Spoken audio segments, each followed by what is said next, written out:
Baik, Bismillahirrahmanirrahim. Assalamualaikum warahmatullahi wabarakatuh.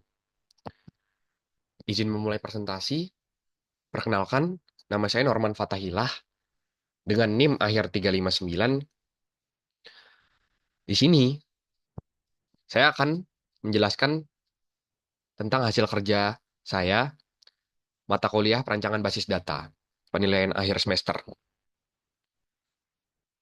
Nah, izin memulai. Apa itu basis data?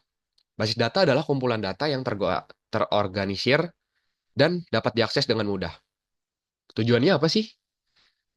Tujuannya menyediakan struktur yang optimal untuk menyimpan data dan mendukung kebutuhan pengguna secara efisien. Nah, di sini ada aplikasinya loh teman-teman untuk membuat basis data. Salah satu aplikasi yang saya pakai yaitu XMPP. Nah, di sini pertama-tama saya akan menjelaskan dulu alur penggunaan XMPP, teman-teman. Nah, di sini yang pertama, buka aplikasi XMPP di komputer Anda. Tapi kalau Anda tidak punya XMPP, Anda bisa download di Google terlebih dahulu. Terserah versi yang mana aja, semuanya bisa.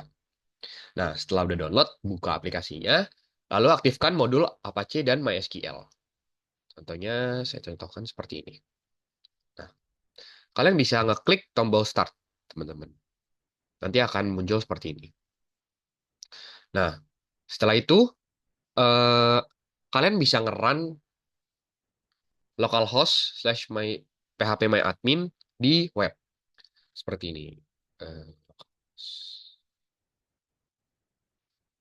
phpMyAdmin. Nah, seperti ini, teman-teman. Ya, sudah keluar. Lalu akan diarahkan ke halaman phpMyAdmin untuk mengelola SQL. Nah, kalian yang kedua bisa klik opsi SQL untuk membuka editor code, tempat Anda bisa mengetikkan perintah pembuatan database. Ya, di sini teman-teman. Ya. Nah, yang ketiga, masukkan perintah pembuatan database. Ketik kode berikut untuk membuat database baru. Create database, nama database. Contoh seperti ini. Create database Norman, Norman. Sama dengan koma. Lalu setelah itu tekan tombol Enter untuk mengeksekusi perintah. Kiri.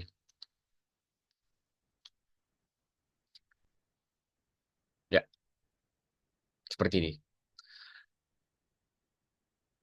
Itu langkah-langkah untuk membuat database. Selanjutnya, di sini saya akan menjelaskan langkah membuat tabel. Nah, yang pertama di sini membuat tabel kategori teman. Seperti ini sudah kelihatan. Nah, ini apa sih? Membuat tabel kategori teman ini mengelompokkan teman berdasarkan jenis hubungan atau kategori tertentu, seperti teman SD, SMP, SMA, kuliah, kerja. Seperti yang saya buat di sini sudah kelihatan. Nah, yang kedua, buat tabel teman. Tabel ini akan menyimpan data individu setiap teman, yang menyimpan data lengkap teman secara detail. Di sini saya bisa tunjukin teman SD. Nah, sini. Lalu membuat tabel kategori.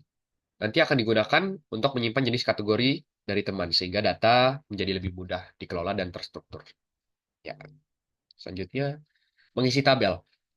Yang pertama, mengisi tabel kategori. Tabel kategori menyimpan berbagai kategori, seperti SD, SMP, SMA, kuliah, kerja. Dengan kolom ID sebagai primary key dan nama kategori untuk jenis kategori. Yang kedua, mengisi tabel teman. Tabel teman menyimpan informasi dasar teman seperti nama, jenis kelamin, nomor telepon, dan media sosial. Setiap teman memiliki ID sebagai primary key yang unik. Yang ketiga, mengisi tabel kategori teman. Tabel kategori teman menghubungkan teman dengan kategori. Kolom ID teman dan ID kategori berfungsi sebagai foreign key, memungkinkan hubungan banyak ke banyak antara teman dan kategori. Selanjutnya, melakukan join query. Nah, melakukan join query ini ada tiga, left join, inner join, dan right join.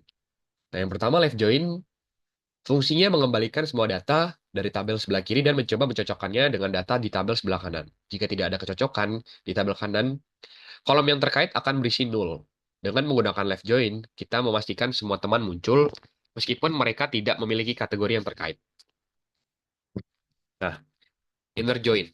Inner join ini menggabungkan data dari beberapa tabel dan hanya menampilkan baris yang memiliki kecocokan di semua tabel yang digabungkan. Artinya hanya teman yang memiliki kategori yang terkait yang akan ditampilkan. Teman-teman, teman tanpa kategori atau kategori yang tidak memiliki teman tidak akan muncul dalam hasil query. Nah, yang terakhir ada right join berfungsi hampir sama dengan left join, tetapi lebih fokus pada tabel kanan. Semua data dari tabel kanan akan ditampilkan, meskipun tidak ada kecocokan di tabel kiri. Jika tidak ada teman yang terdaftar dalam kategori, kolom teman akan berisi nol, seperti left join. Memastikan setiap kategori memuncul dalam hasil query. Next. Nah, membuat tampilan web. Di sini saya sudah membuat tampilan web yang berisi, yang pertama ada halaman home. Nah, halaman home ini menampilkan biodata dasar pemilik website seperti nama, alamat, email, biodata lah. Biodata pada umumnya. Ini adalah halaman utama yang pertama kali dilihat pengunjung. Nah, yang kedua, saya membuat halaman data teman. Halaman ini berisi daftar teman dengan informasi seperti nama, nomor telepon, dan kategori mereka. Biasanya ditampilkan dalam bentuk tabel yang rapi dan terstruktur. Nah, yang ketiga, saya membuat halaman kategori teman. Halaman ini menampilkan kategori teman seperti teman SD, teman SMP, dan lainnya. Pengunjung dapat memilih kategori untuk memilih teman-teman dalam kategori tersebut. Nah, selanjutnya mengunggah kode sumber di VS Code, seperti file PHP atau HTML. Pengunjung dapat mengirimkan file melalui formulir upload mengarah ke server. Jadi kalian bisa membuatnya di VS Code, Visual Studio Code, itu supaya bisa dijalankan ke web. Lalu yang terakhir ada navigasi, menyediakan menu navigasi untuk memudahkan pengunjung berpindah antar halaman, home, data teman, atau kategori teman. Menu ini biasanya berada di bagian atas atau samping kanan. Di website saya, di atas. Nah, selanjutnya seperti ini. Atau lebih jelasnya kita akan langsung ke webnya aja ya. Nah, di sini udah. Yang pertama ada biodata saya, lengkap ya, Norman Fatahila, NIM akhir NIM 359, Prodi Bisnis Digital, Fakultas Ekonomika dan Bisnis. Project UAS perancangan basis data. Nah, selanjutnya ada tabel. Nah, di sini bisa memilih tabel, teman-teman. Dari teman SD, SMP, SMA, kuliah, kerja. Dan juga ada list kategori. Dari teman SD, left join, inner join, right join tentunya. Lalu teman SMP, teman SMA, teman kuliah, dan juga teman kerja. Nah, seperti ini teman-teman. Nah, di sini juga saya menaruh tombol navigasi supaya bisa mengakses tab-tab yang lainnya. Bisa balik ke home lagi, seperti itu. Oke,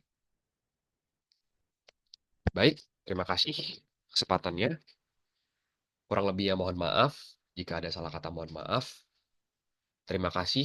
Akhir kata, wassalamualaikum warahmatullahi wabarakatuh.